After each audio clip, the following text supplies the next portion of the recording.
Welcome back na naman sa channel na ito.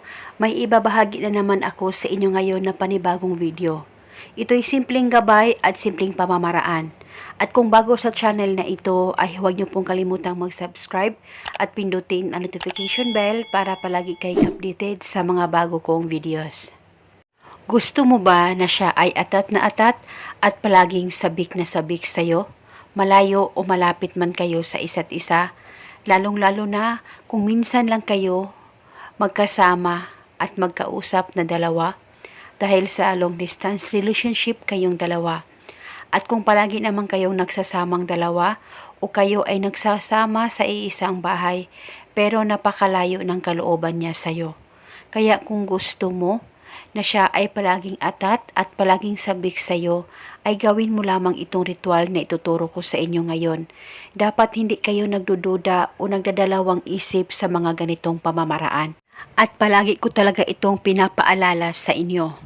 Ang gagawin mo lamang pagkagising mo sa umaga ay kunin mo lamang ang cellphone mo at hanapin mo ang larawan niya dyan sa cellphone mo. At pagkatapos, pakatitigan mo ng maigi ang larawan niya, mag-focus at mag-concentrate ka at itouch mo lamang ang larawan niya dyan sa cellphone mo at sambitin mo lamang ang mga salitang ito. Pangalan at apelido, ikaw ay atat at sabik na sabik sa akin palagi. Sambitin mo lamang ito ng 3 beses. Pwede mo dagdagan ng hiling kung gusto mo, wala pong problema. At pagkatapos ay halikan mo lamang ng 3 beses ang larawan niya dyan sa cellphone mo. At paniguradong ikaw ay mapapabilib sa magiging resulta nito. Basta gawin ito pagkagising mo sa umaga. Kunin mo lang ang cellphone mo at hanapin ang larawan niya.